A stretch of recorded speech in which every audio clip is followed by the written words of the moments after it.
Hello, dear friends. Today, we will talk about the war between the USA and China. War is not necessarily waged solely by armies. War is not necessarily waged by intelligence services. War is waged using economic tools. So new tariffs on imports to the United States. What do they mean? How should these tariffs be understood? What can the developments lead to? So it happened yesterday.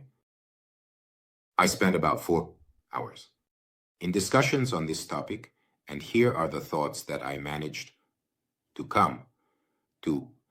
With economists and experts, I will share these thoughts with you from the perspective of geopolitics, considering that tariffs are now military tools and very significant signals, including for Russia. Why hasn't anything been directly imposed against Russia? And what will happen indirectly as a result of these tariffs, including with the economies of Russia, Europe, and China? We all saw the table with 2 columns that Trump published. These are the tariffs on American goods that are already in effect practically with all countries in the world. And accordingly, what tariffs Washington is imposing in response to them. The charts were published in all media outlets and on social network X, where they can be examined closely. What should be noted, because everything can be read, tariffs on goods from China will amount to 34%. For China, this is a severe blow. China is considering retaliatory measures, and the whole issue is that these measures could also exacerbate the situation even further. China's position. Before I continue about the tariffs, I would like to explain the strategy that Trump is implementing. What is he doing? Peace through strength. This concerns not only Ukraine, but the entire world. Trump has revived the extraction of energy resources in the United States. That is, the US economy will grow. Trump will be reducing taxes in the US. By closing the border with Mexico, Trump stabilized the situation with migrant expenses. What happened with Canada? Whether Trump wants to annex Canada or not, he achieved a strengthened border with Canada. That is, he achieved an effect. It is necessary yet to understand how he operates.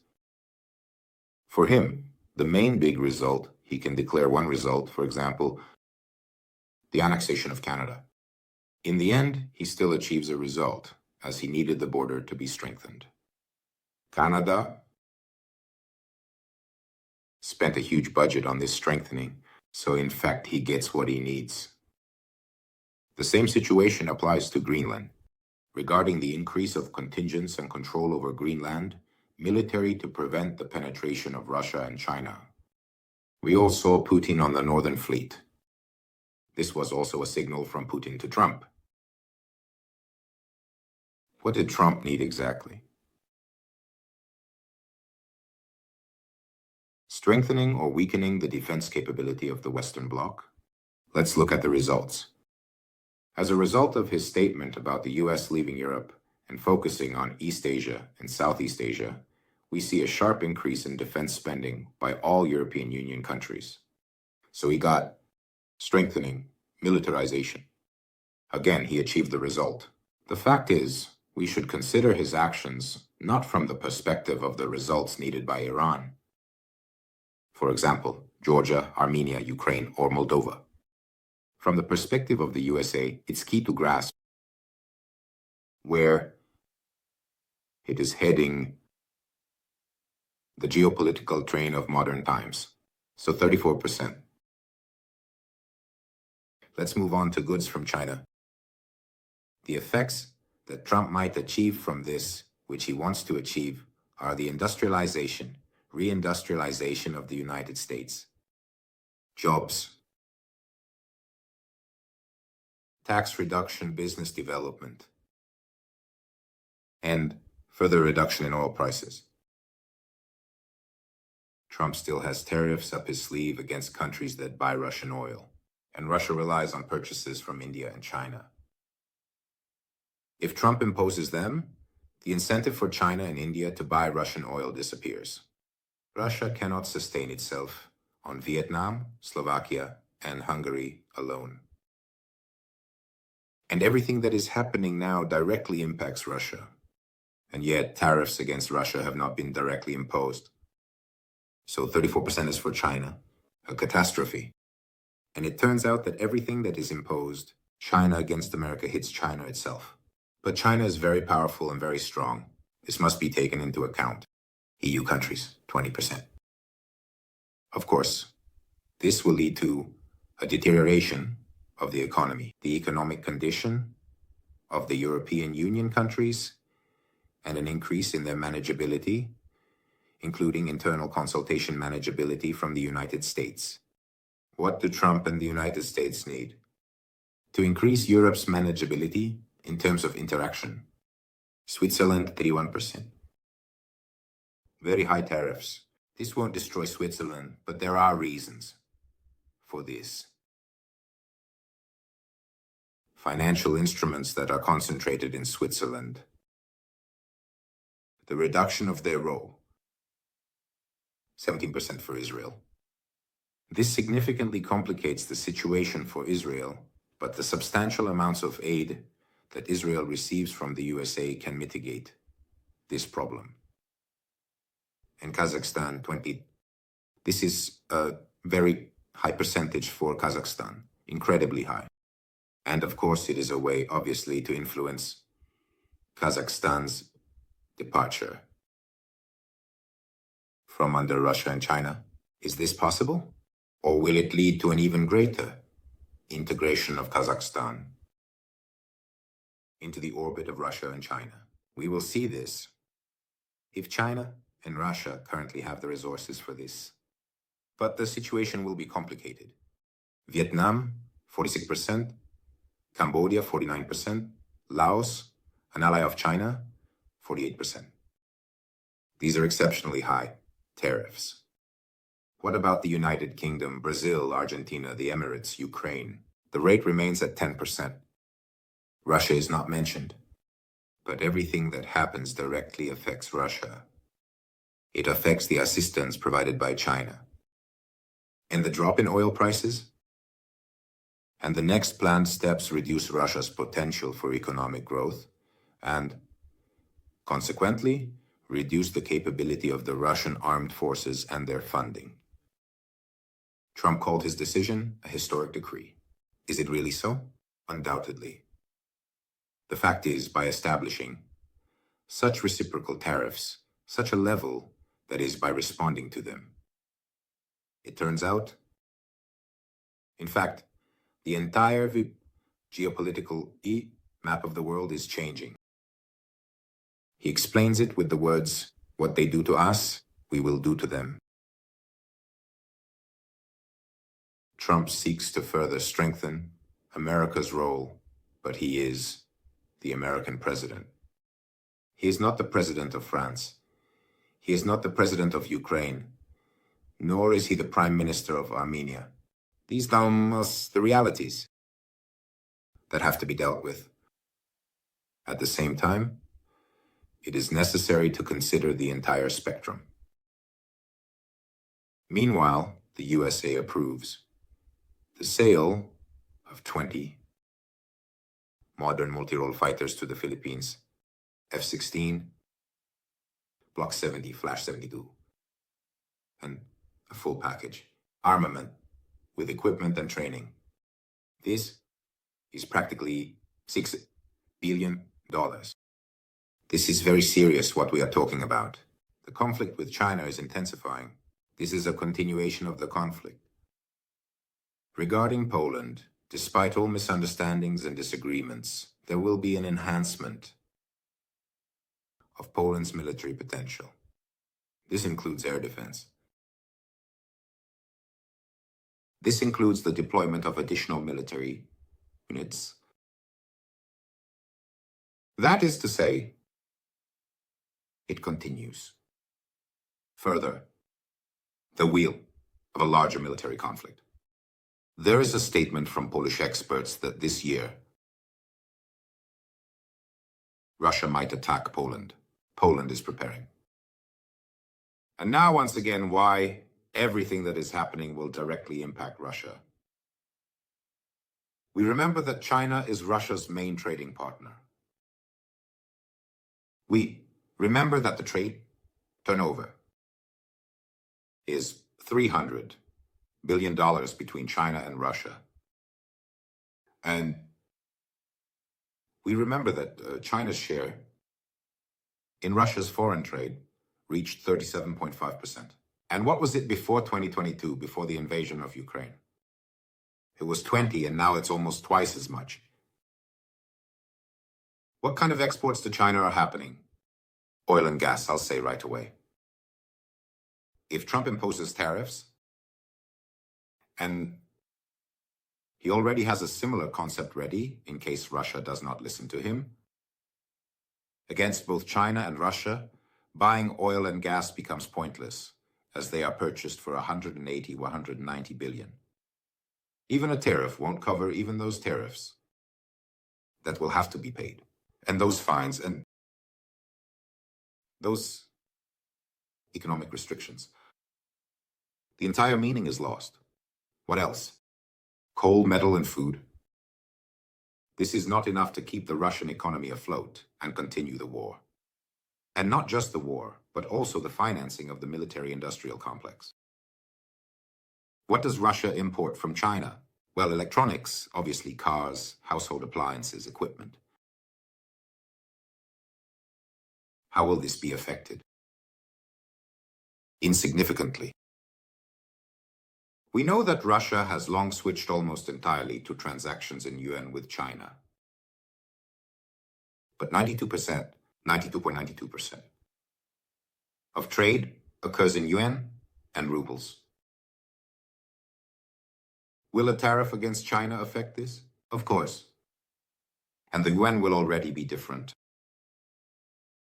Furthermore, 44% of Russia's foreign exchange reserves are also held in yuan. You understand the palette is very complex. But the most significant dependency of Russia on China is technological dependency, through which China controls Russia. So what is happening? The fact that Russia has replaced Western electronics and continues this replacement with Chinese counterparts. Dependency? Dear friends, China's dependency in microelectronics, telecommunications, Russia's dependency in automobiles and equipment is growing to such an extent that Russia is already being called a technological colony of China. Therefore, this limited participation in helping Russia circumvent sanctions, obtaining what is needed, will become even more risky and dangerous. These are the realities of today's world. Idat told you about the increase in capacities and the turnover of military cooperation in the region of Southeast Asia, East Asia, among the allies of the USA. This process is intensifying. In fact, everything we see is a war of the USA against China, and all of China's responses are a war against the United States. The situation, unfortunately, for all other countries in the world, it will only worsen. And until a formula for interaction is found. found in the course of such a war. And the war is both hybrid and being fought for all countries of Southeast Asia. This war is being fought in Laos. This war is being fought in Cambodia and in Burma and in Vietnam. And it will continue to be fought. Moreover, we will see, unfortunately, armed conflicts as well. Guns that are loaded will inevitably fire. This needs to be understood. It cannot be otherwise. Of course, China is responding now.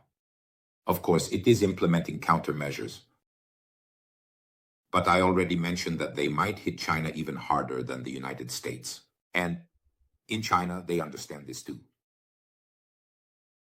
China cannot refrain from stating that it will respond. There you go. Accordingly,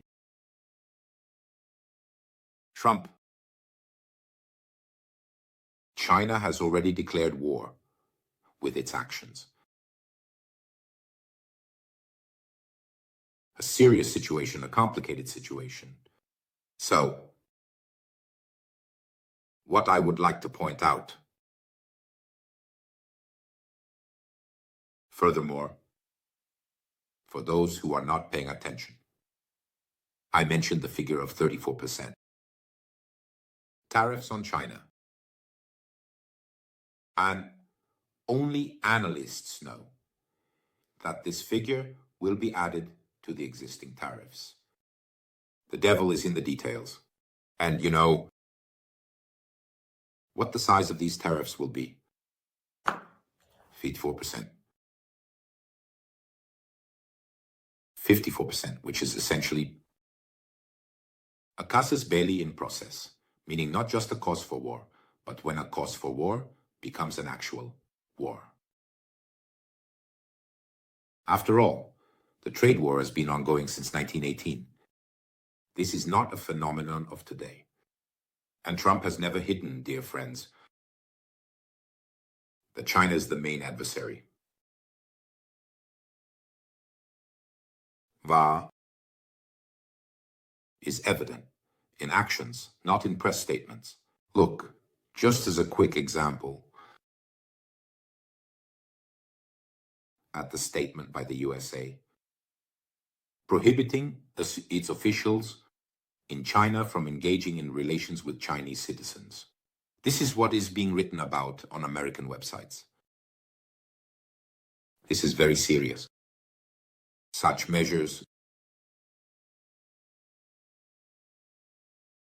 are enacted when a state is at war. This is truly serious. As the comments say, it is prohibited to engage in romantic and sexual relationships, meaning to prevent recruitment and possible information leaks. When will we see how all this will work? Well, now China has imposed tariffs of 10 and 15% on certain types of US agricultural products. Export controls have been introduced against 15 major companies. Beijing has also deemed 10 more companies unreliable. There's a WTO lawsuit, among other measures. But the most important thing is not the actions. The most important thing is the effects. And we will see the effects through stock market quotes, the fall and rise of the dollar, and the yuan, and through the pricing policy on oil. In fact, if we look at the list of companies, the companies are quite serious. For example, influential General Dynamics Land Systems, that's serious. General Atomics, Aerological Systems, and a number of other companies can be listed. But the main thing is not to list them, but to draw the appropriate conclusions. And the conclusions are that the processes related to the expansion of conflicts will intensify. And everything that has happened A significant number of serious experts, and I join them in their competent opinion, view it as a signal from Putin. A signal, both indirect, because all this affects Russia, and a signal that certain sanctions, if Putin does not listen to Trump, could be so serious that, of course, they would bring Russia down. This also concerns the shadow fleet because its movement can be completely stopped. This also concerns, as I've already mentioned, directly tariffs against those who buy Russian oil and gas. And here, two countries will play a role, India and China, and they will refuse in the event these tariffs are imposed. There will be no other option but to stop purchasing Russian oil and gas. And we understand that Russia will be left without funding for its endless wars. Whether Trump will go for this or not, we will see depending on the following fact. Will Putin listen to Trump or not? We are following the events, analyzing, dear friends, more in detail, informatively today in the School of Geopolitics. The opportunity to subscribe to the school, learn, and analyze is available on the Telegram channel where the relevant announcement is posted. Subscribe to the Telegram channel, subscribe to the YouTube channel. We continue to think, follow, and understand the world we live in and what will happen next. Thank you once again and see you next time.